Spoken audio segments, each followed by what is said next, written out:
Participatory Culture in Teen Service by Angela, Elizabeth, Megan, Ryan, and Christina. Let's first define participatory culture. As opposed to a consumer culture, participatory culture provides an opportunity for participants to contribute meaningfully with their thoughts, talents, and products. So what makes this type of culture distinct? According to Henry Jenkins, there are 5 primary features of participatory culture. They have low barriers to artistic expression and civic engagement, strong support for creating and sharing one's creations with others, some type of informal mentorship whereby what is known by the most experience is passed along to novices, and are environments where members believe that their social contributions matter and feel some degree of social connection with one another. And what does this have to do with libraries? As important centers of community activity, libraries in particular stand in a unique position to reap the benefits of participatory culture and provide their patrons with an environment where they can participate, contribute meaningfully, and connect. To that end, we will examine participatory culture and its application in teen services and libraries, beginning with a review of the literature about participatory culture. Literature review. Participatory culture has influenced and impacted how we interact and how we create. In order to see the bigger picture of where participatory culture is and where it is heading, we have examined literature by Jenkins, Delwich and Henderson, Farkas, and many others. Much of the literature surrounding participatory culture is now moving from focusing on mostly creative-based participatory cultures to knowledge-based participatory cultures across disciplines. As we move from defining participatory culture, we can see what it means for education, civic engagement, and institutional practices. We shift the focus to how participatory culture impacts our practice as librarians. It's important to consider why we're engaged in this work.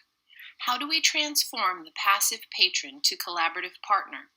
The literature surrounding participation culture and libraries gives strong theoretical foundations, frameworks, strategies, and practices, but often fails to highlight the potential issues surrounding participation. What about the trolls? Is all participation good? Does all of it seek to strengthen the ethical core? Are these participation practices grounded in sound evidence? Legal, operational, and policy questions need to be considered before we add trendy practices that sound great on paper. Frameworks.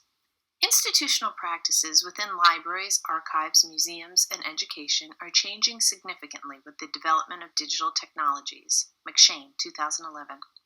It's crucial for organizations to not only understand the tenets of participatory culture, but to be able to adapt and leverage their internal processes to ensure effective, relevant, and equitable access to new participatory technologies.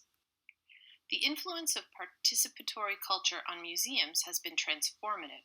The rise of participatory culture offers a variety of opportunities and challenges for museums. Museums, like libraries, struggle to maintain cultural relevance. The creative manipulation of participatory culture may increase cultural participation at the same time as enhancing the relevance of museums among contemporary audiences. XYZT is an immersive art exhibition comprised of 10 interactive virtual environments generated using math and physics models. In a darkened gallery, guests view their movement and gestures to interact with light in a series of digital landscapes inspired by nature.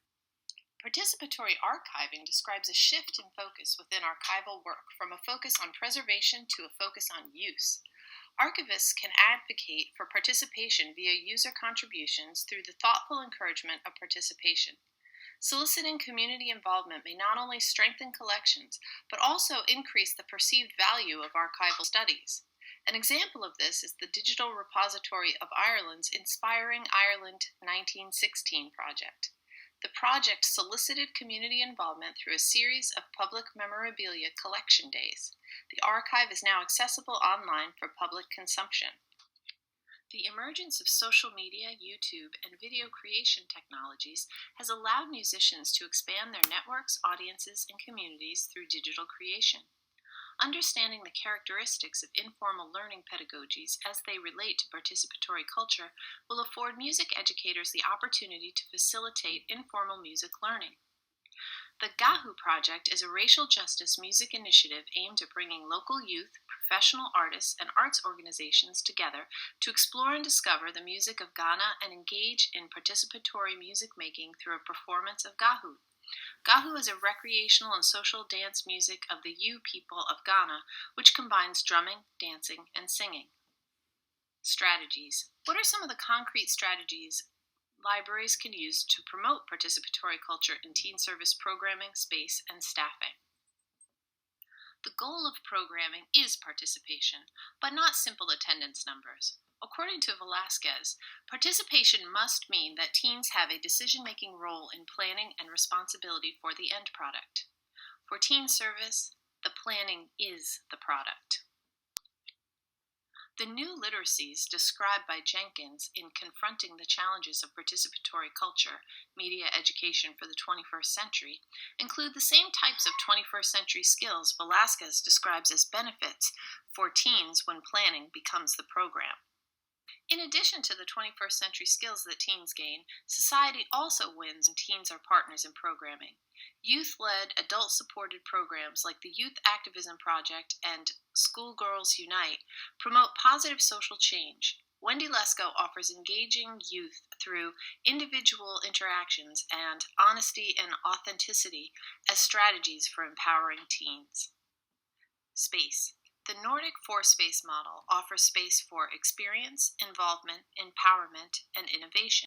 These Nordic four-space goals dovetail with Jenkins' new literacies of participatory culture like play, performance, collective intelligence, and multitasking. The four-space model provides a blueprint for library flexibility, and it's a library's teen patrons' engagement with the space that provides the magic. Teens feeling ownership of their space is a critical part of its success.